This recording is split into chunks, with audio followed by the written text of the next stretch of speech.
Para mí, cuando te llegas a ver una película y te apagan la luz y es como un poco el cuento antes de dormir, ¿no? Y me gusta mucho ver la cara de la gente cuando sale de cine porque es como que se están despertando. No, realmente era una cultura, la cultura amazónica era completamente desconocida para mí. Era como, digamos, yo estaba en la misma posición del espectador cuando cuando inicia la película.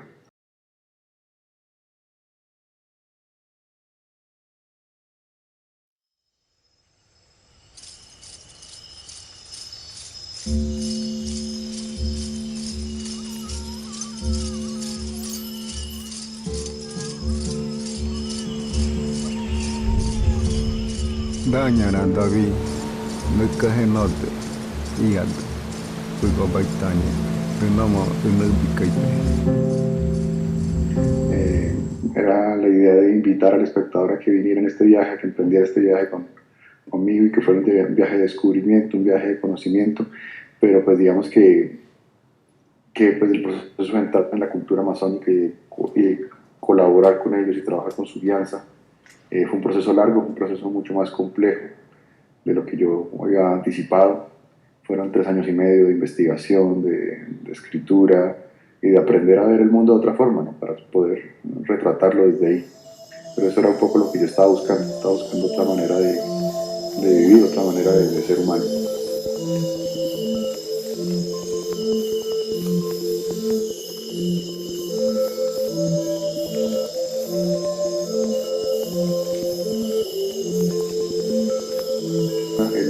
El director antropológico del proyecto, digamos que es Ignacio Prieto, ya lleva varios años trabajando con las comunidades amazónicas y les habían hecho con ellos talleres de video, talleres de cine, como talleres de apreciación, y como que ya un trabajo de socialización que varias comunidades de diferentes partes lo conocían y le tenían como mucha confianza y mucho respeto. Entonces, cuando se les acercó presentándome diciendo que queríamos hacer un proyecto, pues las comunidades sabían que no teníamos como ninguna intención doble, ¿no?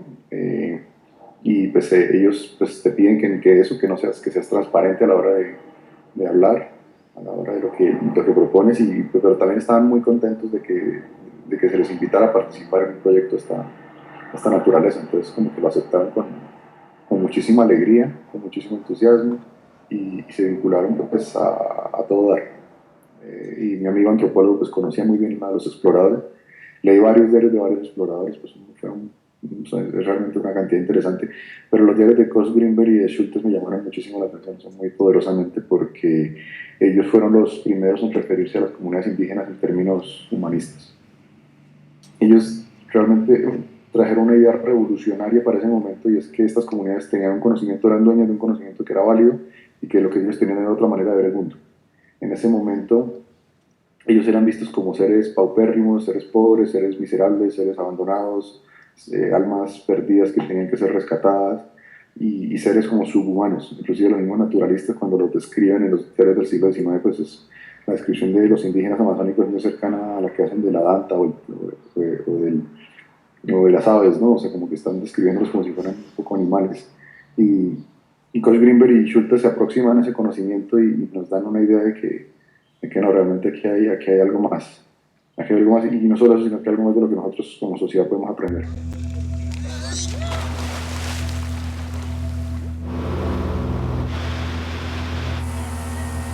A medida que empecé a trabajar con los indígenas me di cuenta de que la película no podía ser narrada de la manera convencional. La película tenía que tener otra temporalidad y sumergir al espectador como en otra forma de tiempo. Y entonces hay una historia que cuenta Koch Greenberg, el alemán, y él llegó a una comunidad en la frontera de Colombia con Venezuela, pasó un par de meses con ellos y ellos todo el tiempo le hablaban de un mito, que era el mito de Surumbucu, una y otra vez. Después de pasar tiempo con ellos, él entendió que Surumbucu era Schomburg, el explorador que había venido 50 años antes había sido transformado en un mito por la mitología de ellos. Y no solo eso, sino que para ellos él era la misma persona. Él era también Surumbucu. Era como esa persona que visita una y otra vez. Y para mí eso me dio como fue para mí un golpe de un golpe porque pues entendí que esa era como una puerta de entrada al pensamiento amazónico, ¿no? A ese punto de vista desde donde es posible que una sola vida, una sola historia, una sola alma atraviese las vidas y los cuerpos de varios hombres. Y que nos daba la posibilidad de crear una estructura que fuera espiral, que no fuera circular, que es la que hemos visto, sino que fuera, que hablara de cómo los tiempos son simultáneos, porque es muy cercano a que es la manera en que los chamanes definen el tiempo, una simultaneidad multiplicidad, eh, multiplicada, perdón, que es curiosamente es muy cercano a lo que cree la física cuántica, la manera en que la física cuántica entiende el tiempo. Entonces para ellos es muy claro que el tiempo es solo una percepción y que inclusive la vida y la individualidad también es una percepción. ¡Colombiano! Vosotros habéis portado el diablo a la comunidad. Lo muere. Caramacate es un personaje ficticio que reúne muchísimos personajes. Reúne los personajes de los diarios, algunos de los chamanes con los que los exploradores encontraban en los diarios, pero también reúne chamanes y payés y sabedores que yo conocí en el proceso de investigación. Muchas de sus palabras tiene algo también, tiene también ciertos toques de historias universales, pues, como de la tragedia griega, digamos así, pero al mismo tiempo, digamos, como contaminado por la lógica del mito masónico. Entonces, es un personaje que tomó mucho tiempo crear, pues, pero que tiene que ser un personaje con el que lográramos identificarnos, pero al mismo tiempo que fuera nuestro guía, nuestro Virgilio, pues, hacia este otro mundo. Para mí, pues, era muy interesante que lo que crea el conflicto era la dualidad entre el personaje de Caramacate, que es un indígena que se ha aislado, que ha renunciado al mundo y que vive solo, tratando de mantener de conservar su identidad, y el otro personaje es Manduca, que es el indígena que ha aceptado las reglas de los blancos y que ha aceptado colaborar con ellos y que ha aceptado trabajar con ellos, ¿no? Entonces, como ese choque que se genera entre ellos dos, pues era para mí, pues, fundamental, o sea, que no era simplemente un choque blanco contra indígena, sino que tiene muchos más matices y es mucho más complejo. Entonces, sí, o sea, existe y pues sobre todo, pues sí, existe este cliché literario del buen salvaje, pues, que simplemente es algo a lo que hay que escapar. ¿Y cómo lo escapas a él? Simplemente dándole a un personaje una complejidad que no esté definido por si es bueno o malo, sino que tenga como todas las zonas grises que tienen lo que tenemos los seres humanos, que vaya y que lo veamos cometer errores, que lo veamos perder el control, que lo veamos tomar decisiones terribles, ¿no? Y que aún así lo logremos entender. La película es una película de ficción, ¿sí? Entonces no tiene como valor etnográfico antropológico, pero esa secuencia, que es la secuencia más demente, más loca de la película, es la única que realmente pasó, tal cual. Esa historia es completamente real, es la historia de Aniceto, un mestizo brasilero que llegó a finales del siglo XIX a la frontera de Colombia con Brasil y se proclamó Mesías. Y llegó a tener miles de seguidores, la gente viajaba desde muy lejos para llevarle regalos, para verlo, y realmente era mucho más loco de lo que se ve en la película. Al final él tuvo que ser removido por el ejército brasileño. Pero ese es un fenómeno que se repite, es un fenómeno cíclico. Cámara. ¡Acción! Por eso es la música de la película, por ejemplo, la música de la película no es simplemente música indígena que colocamos, no es simplemente música amazónica, sino que es un diálogo entre música amazónica y creada por músicos de la tradición occidental. ¿Sí? Entonces, cómo ellos interpretan esa música, cómo la ponen a sonar de una manera que dialoga. Y la película es eso, es ese diálogo. Y sí, pues fue un proceso muy largo de llegar como al punto exacto de que no se fuera ni demasiado a un lado ni demasiado al otro. No se volviera una película convencional y clásica, pero tampoco se volviera una película incomprensible y esotérica.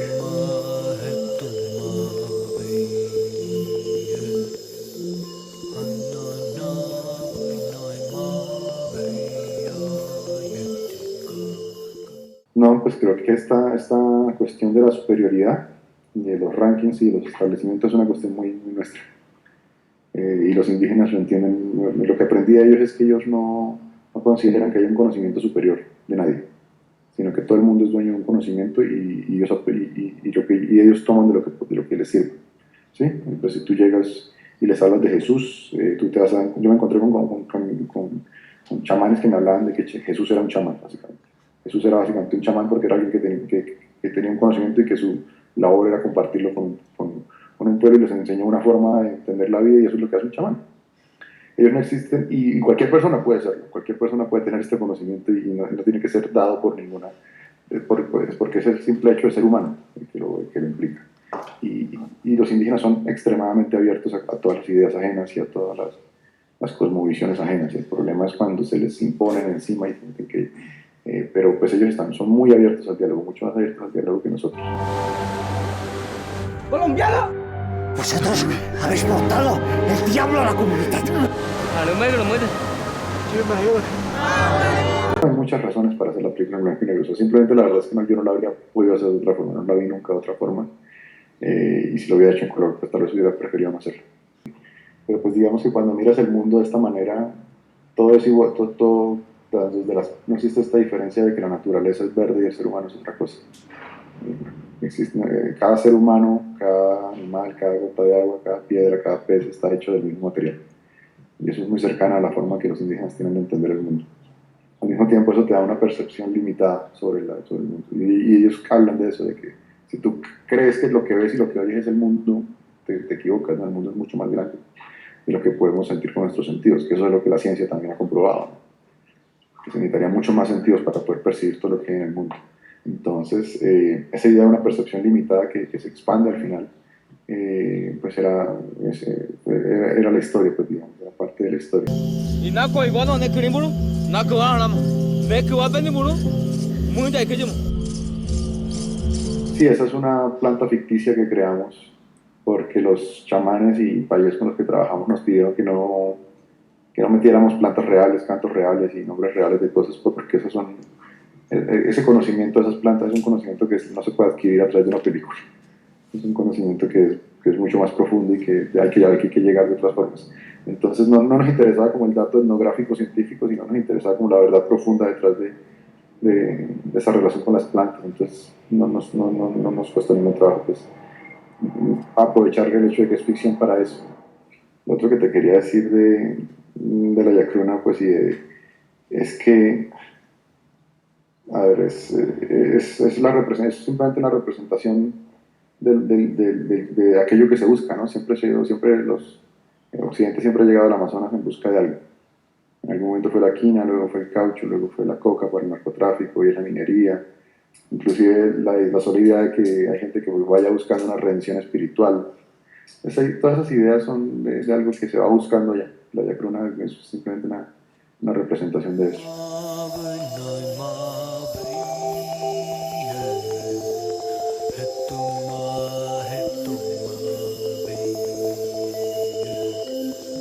Sí, el diseño de sonido es obra de Carlos García, que es un diseñador colombiano que vive en Dinamarca y que ha trabajado con las películas de allá, de Centropa y ese tipo de cosas, pero que ha trabajado en el cine español, tiene como una gran experiencia y pues es músico además, entonces él lo que hace es crear una textura sonora que lleva al espectador a un estado de trance, un estado cercano al trance, pero no utilizando instrumentos, sino utilizando las sonoridades de la naturaleza, ¿no? Y cómo y él tiene un conocimiento muy grande de cómo cada vibración, cada frecuencia genera como un estado.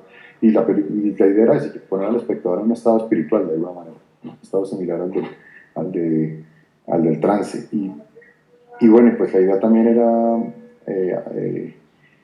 hacer que fuera una experiencia inmersiva completamente. O sea, que por ese par de horas tú estás en otro mundo, que no es exactamente la selva, yo no puedo decir que la película va a salir de la selva amazónica, es una Amazonía imaginada, es una Amazonía irreal, una Amazonía que está a mitad de camino entre el sueño y lo verosímil. Entonces, a través del sonido pues fue una parte muy importante de la creación como de ese mundo onírico.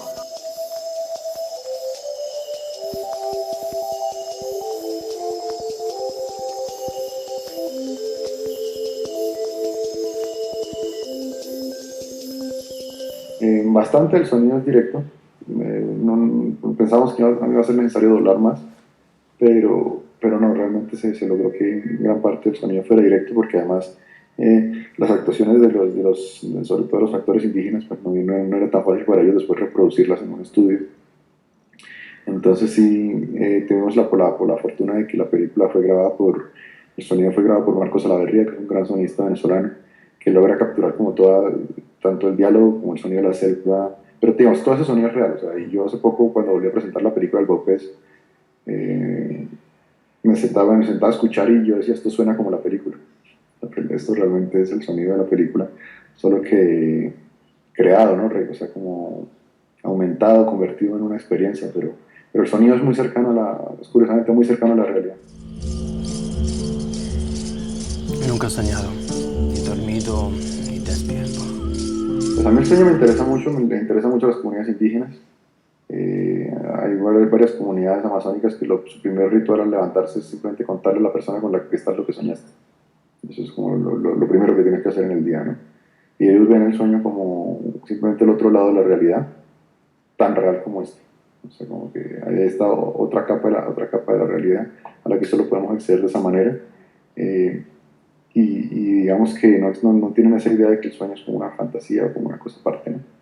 Me llamaba la atención que en la vida real uno de los exploradores, Schultes, no podía soñar, no tenía sueños y no podía, él probaba todas las plantas alucinógenas, etc. Y no tenía ningún tipo de visión, ningún tipo de...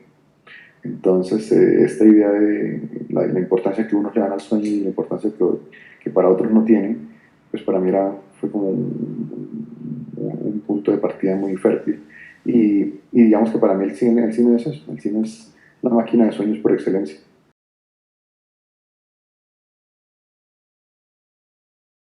La mejor película en lengua extranjera, los nominados son From Colombia.